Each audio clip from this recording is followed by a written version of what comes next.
Hey guys, welcome back to another episode of Aussie Farm in Philippines. Well, the sun's out, but I don't think it's going to last long. This afternoon it'll be full of crap again. I think definitely. So, hello Tonton, Mummy, and baby's here. Look, have a look at this, would ya? Hey, she's got that little chair, little wheelie thing. Happy little girl. So they're here today, have a relax. It's always good to bring Mummy out of the house and take it easy. Right, so what's happening? Well, lots actually. So I've got a heap of rebar and Tonton's going to cut it into lengths. Now he was cut them up to about a foot long, put them in the ground, but they were just lifting straight back up again. So I told him make these ones about 1.5 feet so they get down below the soft soil. And it's all along that fence line going down to the gatehouse. We're going to be hitting that one, you bloody beauty. But apart from that, I haven't had any problems with dogs. So I think the owner of that dog must be looking after it. As in, it's either brought home some dead ducks or it's got a couple of collars around its neck from the traps. And it says, hey, someone's trying to catch this dog. So, Chick and I are going to go into town. We've got to get some money at the bank for salaries, etc, etc, etc. And I'm going to get some netting. I'm going to run netting like I've got here. I'm going to run it from the duck enclosure back fence there, all the way across to the gate, then from the gate all the way across to there. And hopefully that will stop all issues, inshallah. So the thing is to stop them getting into here. Then from here, there's another barrier is here. So we're going to do this fence as well, this gate fence. I'm going to do the same, this hog wire, the black netting onto that. But everything's going good. So I pulled off a volunteer from the ducks yesterday. He was running around about 5:30, chasing one of the girls, one of his sisters, and jumped on and gave her a shag. So we're not having incest on the farm, not unless I'm involved with it. Although we'll get Stacey going. So this guy here, look at the size of him, would you? Fucking massive. The thing you have to watch with ducks is they've got spurs on them. They've got spurs on their feet, and they've got spurs on their wingies. And I tell you, you have to be very careful when you hold them. So what I'm going to do with him is I'm going to weigh him up later on.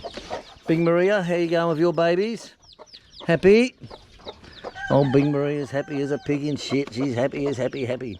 Talk about pigs in shit. We're going to do a video later on. We're going to go across to Wilfredo. We talked to him yesterday and have a look at his pigs and get an update on that. Hey, Mama, how's your little babies going?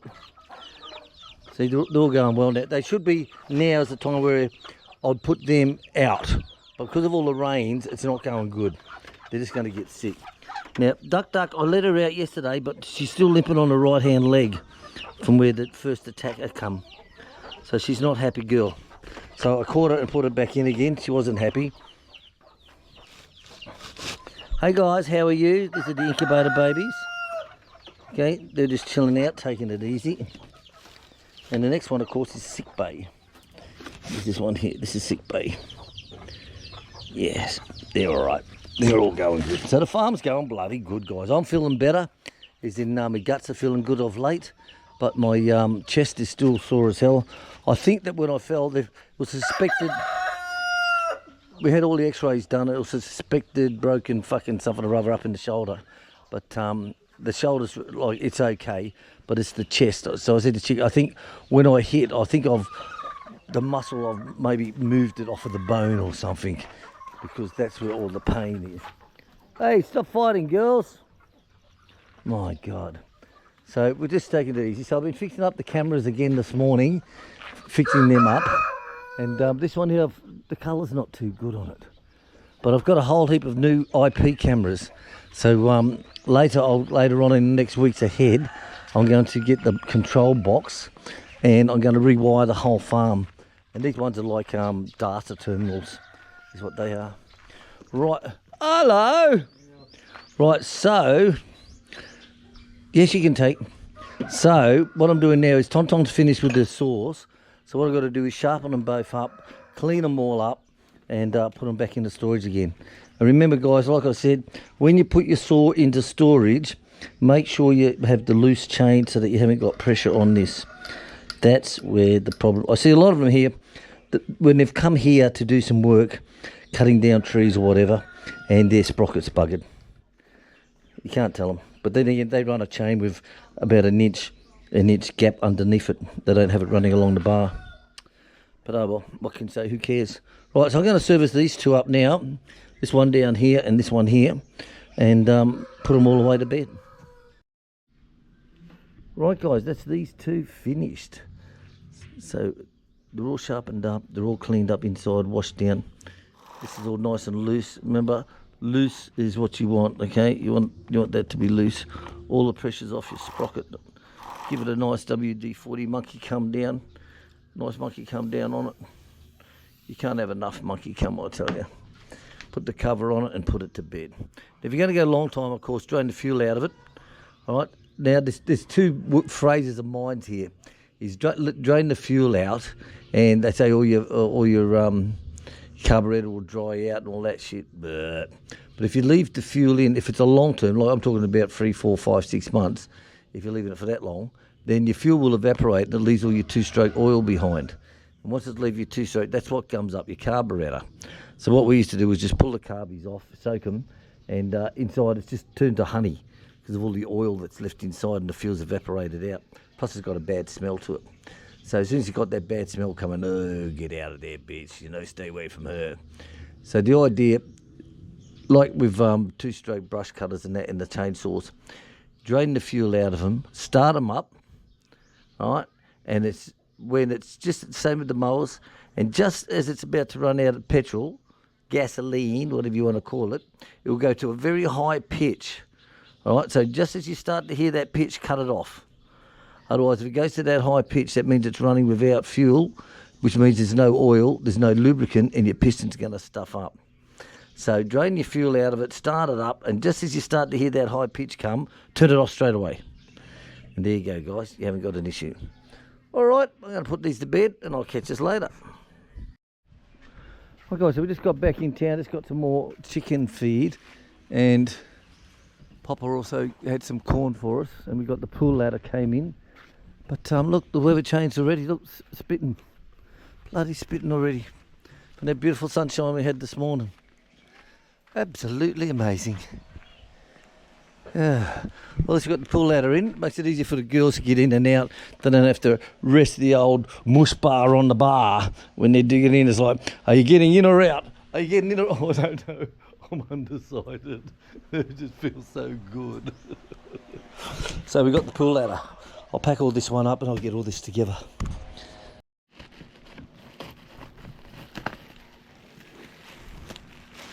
Right, so this is the pool, the pool.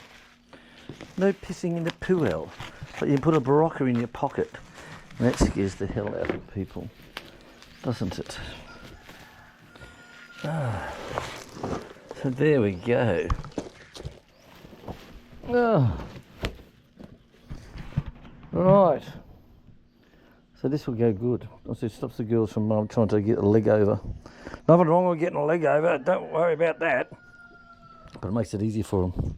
Let's see if I can put it back together again. Right, it's all put together. Bloody impressed with this one, guys, I tell you. So the height from the ground up to here, 34 inches. 34 inches height on that. Very heavy duty, power coated, strong solid plastic. Very impressed for the price too. Very impressed. It turned out absolutely lovely, darling. Absolutely lovely. Most of the quality, actually. Was not expecting like that. Very amazed from the old days. And there we go, guys. I said high quality. I was amazed. Really was amazed. So it made it easy for the girls in and out. With us guys, we just cock a leg over, you know what it's like. Sort of like. But I don't think we'll be using the pool this afternoon. Might get wet from the rain. Humour, ha ha ha. Right guys, well it's just after 2 o'clock. So I've just gone out and watered all the babies. Tonton has got the goats. So that means I have the afternoon to do what I like to do. So what I'm doing is I'm doing a roast chicken tonight. Now, I like doing roast on a Saturday because that means we get 2 meals out of it, which is one on a Saturday plus Sunday. I can actually we have leftovers. How good is that? It's only chicken eye here for dinner tonight and tomorrow. So my lovely chickens always got to have a stuffing inside. What this is the butterscotch bread. I usually use muffins, Normally, a bit of muffins. Hey, how's your muffin going, darling? Here's a bit of muffin. But I used a food processor last week, but it turned out too mushy. It was too soft, if you know what I mean. It wasn't chunky bits that I want. So all of this is just onion, bread of your choice, and some herbs, and a great big blob of butter. Stuff that inside the cavity, and when it cooks, all the juices will come out. Lots of herbs. All the juices come out into that, suck it all up. You've got a beautiful stuffing. Absolutely gorgeous, darling. Just let that butter soften up a bit more, and we'll get the chicken ready. Looking good. Right, to go with our roast chicken tonight, of course, we've got to have roast potatoes and roast carrot tonight. No roast pumpkin. And some fresh garden peas in a tin. I'll be happy with that, guys. Alright, let's see how this softened up yet. Oh, nearly, a bit more. And we're going to be using some of this as well, look. Chicken spice. From Australia. Dave, thank you very much. So this one says, even as a standard spice, I've added that too here with my own, but coat inside the chicken cavity with it and the outside of the chicken and roast it. So let's try that tonight, Dave. Right, here we go. Sweet and tender baby peas from Coles, Australia. Yes. I've only got a couple of cans of these left, so you've got to be very cautious with them. Hint, hint, hint. Oh, I've never eaten big for anything in my life. Right, here we go. Very nice, these ones, guys. Very nice. Right, look at that. Nice and chunky. Nice and chunky. Okay, so get your girlfriend, open her up. So just think you're doing a free finger Sally with her. Like back in the old days at the drive-in or a picture theatre. Remember those days, guys? They were the good old days. I might whack some of that down in there. Right, let's get a hold of this. Now the best thing with this is that it doesn't explode. Like when you use the fresh, dry breadcrumbs. I remember the first time I ever stuffed a chook, and I stuffed this bitch up, and I tied it up and put the toothpicks in it like I do now. And when I went to check it an hour later, this thing looked like it had a bloody childbirth, I tell you. It was like, oh my God. How much did you put in there, William? And of course, being dry, it just totally expanded. And I mean, my God, it's like an upside down volcano. I was like, holy Jesus. Oh my God, Lord, I'm coming now, Lord. Right, here we go. These last little bits up. So that fills this chicken up really nice. That's 2 of those thick slices in there. Or normally I'll put in 1.5. Look at that, look at that. 1.5 crumpets. Not crumpets, muffins. Nothing like a bit of crumpet.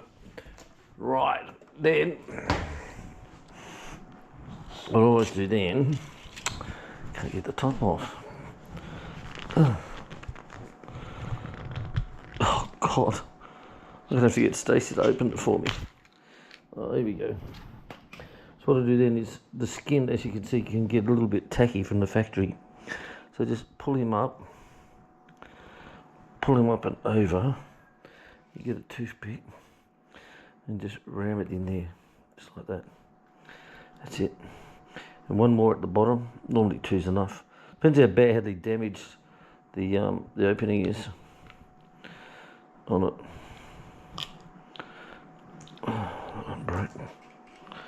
Come on, baby. Oh, for fuck's sake. You want to go the opposite way? Try going this way then. How will that make you happy? Oh yes, it does, she says. That made me very happy. Now,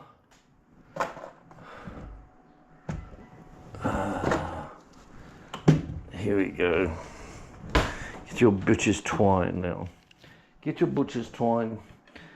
Cut about 1.5 foot of this bitch off. What I do is I just tie a knot around here like this. Just like that. Then I grab that up there, put him over the top, and just wrap him in like so.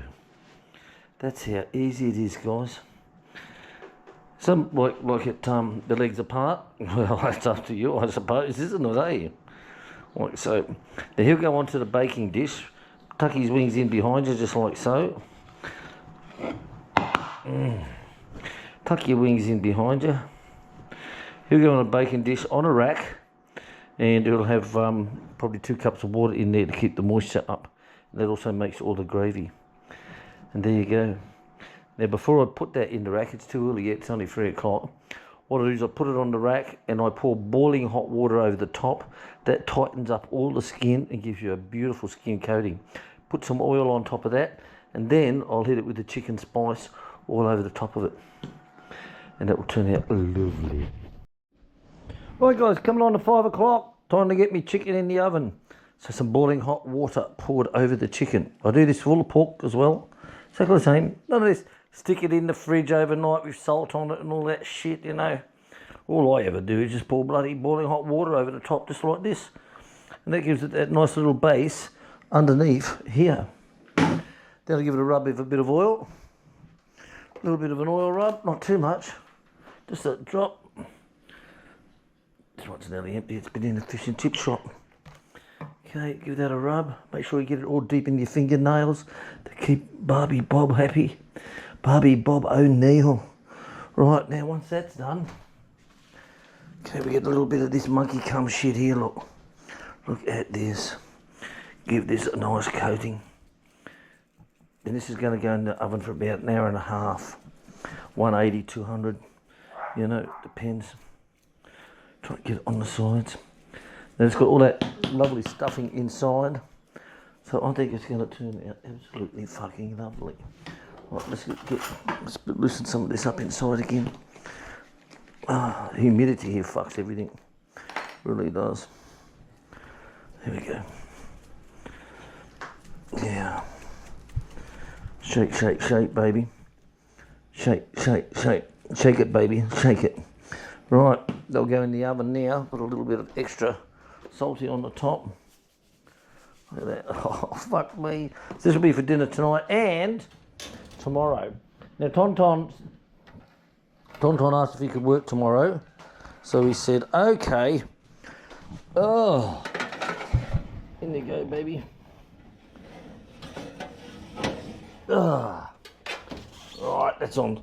So Tonton asked if he could work tomorrow, and we said yes. So we're going to make up some pizza dough tonight for him and his wife. They're bringing the wife and baby back tomorrow so they can relax down. I'm trying up a couple of dim sims from those ones I cooked before, and we'll see how we go. All right, guys, catch you later. Right, guys, so here we go. It turned out beautiful. Look at that. Stuffing's all poking out. Look at that. Well, it's going to be for dinner tonight, and we'll also have leftovers for tomorrow. Tonton's coming tomorrow, so I'm going to make up some pizza bases tonight so that we can have them tomorrow. So thanks for watching, guys. It's been a lovely day on the weekend. We've had a lot of fun today. Thanks for watching. Catch us all tomorrow on the live stream.